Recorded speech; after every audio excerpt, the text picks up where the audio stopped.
من يهده الله فلا مضل له ومن يضلله فلا هادي له. قال الله تبارك وتعالى في كتابه المجيد والفرقان الحميد: أعوذ بالله من الشيطان الرجيم. بسم الله الرحمن الرحيم. ما آتاكم الرسول فخذوه وما نهاكم عنه فانتهوا.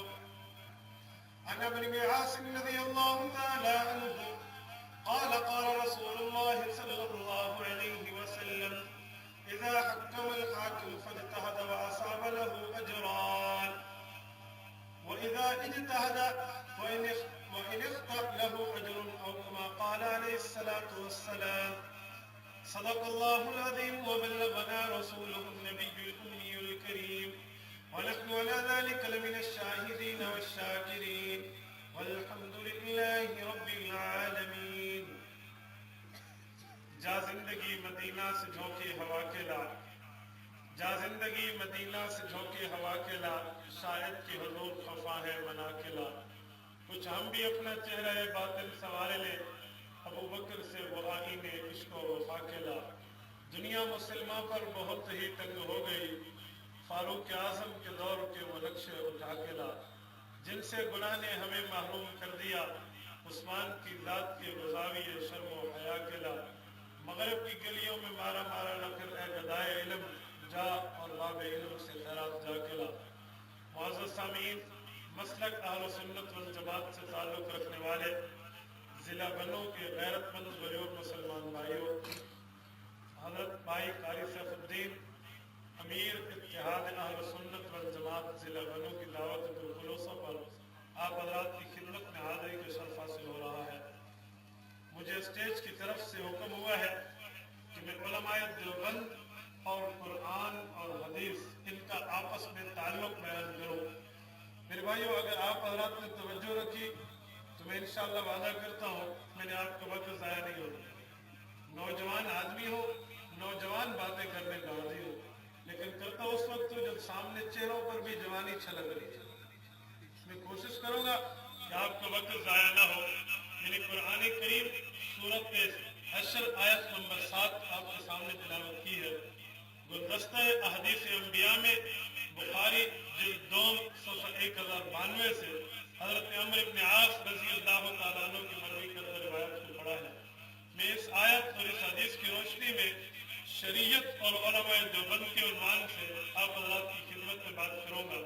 کیونکہ عظمت قرآن کے حوالے سے پروگرام ہے تو قرآن ہمیں اکیلا قرآن نہیں دیتا، حدیث نبویہ میں ساتھ دیتا ہے. یاد رکھیں، قرآن کریم نے بتایا: ما آتاکم الرسول فخذوا وما نہاکم عنہ فانتہوا. نبی جو چیز دے دے اس کو لے لو، جس چیز سے روک دے اس سے رک جاؤ. نبی نے قرآن بھی دیا ہے، حدیث پاک بھی دی ہے. علماء دیوبند نے قرآن بھی لیا ہے، حدیث پاک بھی لی ہے. علماء دیوبند قرآن اور حدیث پہ عمل پیرا ہے. یاد رکھنا، علماء دیوبند کا کوئی عقیدہ، علماء دیوبند کا کوئی مسئلہ، علماء دیوبند کی کوئی تصوف کی جزی قرآن حدیث یہ ان کے اصولوں سے باہر نہیں ہے. آپ کا جی چاہے کوئی آدمی کھڑا ہو کر اعتراض کر دے کہ کون سی یہ جزی قرآن اور حدیث کے خلاف ہے، ایسا نہیں ہو سکتا. دیوبند کے پاس یا اللہ کا قرآن ہے یا محمد مصطفیٰ صلی اللہ علیہ وسلم کے اصول کی روشنی میں فرامین موجود ہے. یاد رکھیں، علماء دیوبند نے اپنا نام رکھا ہے اہل سنت والجماعت. بلکہ یوں کہو، علماء دیوبند کے 2 نام ہیں. ایک نام ہے مسلمان، ایک نام ہے اہل سنت والجماعت. مسلمان نام علماء دیوبند کو اللہ کے قرآن نے عطا کیا ہے. اہل سنت والجماعت نام ہمیں رسول اللہ کے فرمان نے عطا کیا ہے. قرآن کریم میں اللہ فرماتے ہیں: هو اجتباکم هو سماکم المسلمین. اس آیت نے ہمیں نام مسلمان دیا ہے. وَبِذَلِكَ أُمِرْتُ وَأَنَا أَوَّلُ الْمُسْلِمِينَ. اس آیت نے ہمیں نام مسلمان دیا ہے. یا ایھا الذین آمنوا ادخلوا فی السلم کافہ. اس آیت نے ہمیں نام مسلمان دیا ہے. یاد رکھنا، مسلمان نام ہمیں اللہ کے قرآن نے دیا ہے. دیوبند کا دوسرا نام بھی ہے، وہ نام ہے اہل سنت والجماعت. اہل سنت والجماعت جماعت نام ہمیں حضرت پاک علیہ السلام کے فرمان نے دیا ہے۔ قرآن کریم سورت نمبر 3 سورت آل عمران آیت نمبر 106 107 یوم تبیض وجوہ وتسود وجوہ، اس آیت کریمہ کا نزول ہوتا ہے۔ اللہ رب العزت نے اس آیت میں بیان فرمایا قیامت کا دن ہوگا، کچھ لوگوں کے چہرے کالے ہوں گے، قیامت کا دن ہوگا کچھ لوگوں کے چہرے سفید ہوں گے۔ حضرت ابن عباس رضی اللہ تعالی عنہما، حضرت ابو سعید خدری جن کا نام مالک بن سنان بن وہیب ہے رضی اللہ تعالی عنہ، اور حضرت ابن عمر رضی اللہ تعالی عنہما، ان صحابہ کرام کی روایات اس آیت کی تفسیر میں آپ کو تفسیر ابن کثیر کے اندر، تفسیر مظہری کے اندر، تفسیر مدارک للنصفی کے اندر، تفسیر احکام جامع الاحکام للقرطبی کے اندر، اور اسی طرح تفسیر در منصور للسیوطی کے اندر واضح طور پہ ملے گی۔ حضور پاک سے صحابہ نے پوچھا یا رسول اللہ قیامت کے دن کن لوگوں کے چہرے سفید ہوں گے، ان کی نشانی کیا ہوگی؟ کن لوگوں کے چہرے کالے ہوں گے، ان کی نشانی کیا ہوگی؟ حضور پاک علیہ السلام نے کالے چہروں والے کی علامت بھی بتائی ہے، سفید چہروں والوں کی علامت بھی بتائی ہے۔ اما الذین اسودت وجوہہم ہم اہل البدع والضلالہ واما الذین ابیضت وجوہہم ہم اہل السنت والجماعہ۔ حضور پاک علیہ السلام کے فرمان کا مفہوم ہے جن لوگوں کے چہرے قیامت کے دن کالے رنگ والے ہوں گے یہ اہل بدعت ہوں گے، فتنے باز ہوں گے، گمراہ لوگ ہوں گے۔ جن لوگوں کے چہرے سفید ہوں گے ہم اہل السنت والجماعہ، وہ اہل السنت والجماعت۔ ہم نے اپنا نام اہل السنت والجماعت رکھا ہے، حضور پاک علیہ السلام کے فرمان سے رکھا ہے۔ میرے بھائیوں اب ذرا اہل السنت والجماعت کے معنی کی طرف آتی ہے۔ اہل السنت والجماعت کا معنی کیا ہے؟ اہل السنت کا معنی میں عوامی لہجے میں بتانے لگا ہوں۔ اہل السنت کا معنی ہے نبی علیہ السلام والے، والجماعت کا معنی ہے صحابہ کرام والے۔ اہل السنت کا معنی ہے پیغمبر والے، والجماعت کا معنی ہے صحابہ کرام والے۔ ہم نبی والے بھی ہیں، صحابہ کرام والے بھی ہیں۔ آخر نبی کے بعد صحابہ کرام والے ہونے کی ضرورت ہمیں کیوں پیش آئی ہے؟ میرے بھائیوں یاد رکھنا علماء دیوبند کا اصول ہے، علماء دیوبند کہتے ہیں کہ جب تک صحابہ کرام کو آپ نہیں مانو گے محمد رسول اللہ صلی اللہ علیہ وسلم کی زندگی پہ مکمل طور پہ عمل نہیں ہو سکتا۔ ہم ایک ایک صحابی کو دیکھیں گے، میرے نبی کے صحابی نے حدیث پہ عمل کس طرح کیا ہے، میرے نبی کے صحابی نے قرآن پہ عمل کس طرح کیا ہے، ہم اسی طرح عمل کریں گے جس طرح صحابہ نے کیا ہے۔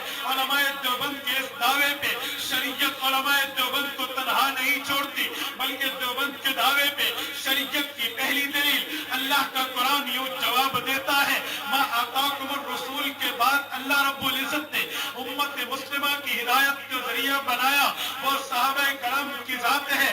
سورت نمبر 2 سورت البقرہ رکوع نمبر 15 پر پہلے پارے کے آخری صفحے پہ اللہ فرماتی ہے فَإِنْ آمَنُوا بِمِثْلِ مَا آمَنْتُمْ بِهِ فَقَدِ اهْتَدَوْا وَإِنْ تَوَلَّوْا فَإِنَّمَا هُمْ فِي شِقَاقٍ فَسَيَكْفِيكَهُمُ اللَّهُ وَهُوَ السَّمِيعُ الْعَلِيمُ۔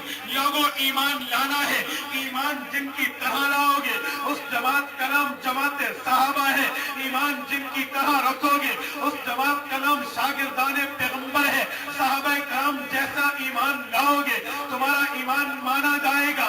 فَإِن تَوَلَّوْا صحابہ سے چہرہ پھیرو گے فَإِنَّمَا هُمْ فِي شِقَاقٍ تم سے بڑا بےایمان دنیا میں ہوگا نہیں۔ گویا آیت نے بتایا ہے ایمان لانا ہے صحابہ کرام جیسا لانا پڑے گا۔ ایمان کا دوسرا نام عقیدہ ہے، گویا اپنے عقیدے کو صحیح رکھو گے صحابہ کرام کی طرح عقیدہ بنانا پڑے گا۔ بلکہ اس سے بڑھ کے علماء دیوبند دعویٰ رکھتے ہیں ایمان ہوگا ابو بکر و عمر و عثمان و علی کی طرح ہوگا۔ علماء دیوبند کے اس دعوے پہ شریعت دیوبند کو اکیلا نہیں چھوڑتی بلکہ قرآن دلیل دیتا ہے آمنو کما آمن الناس، ان لوگوں کی طرح ایمان لاؤ۔ اللہ نے لفظ الناس استعمال کیا ہے، لوگوں کی طرح ایمان لاؤ۔ جب یہ لفظ الناس آسمان سے نازل ہو رہا تھا اس وقت الناس سے مراد صحابہ کرام تھے، جماعت پیغمبر تھی، شاگردان نبی تھے،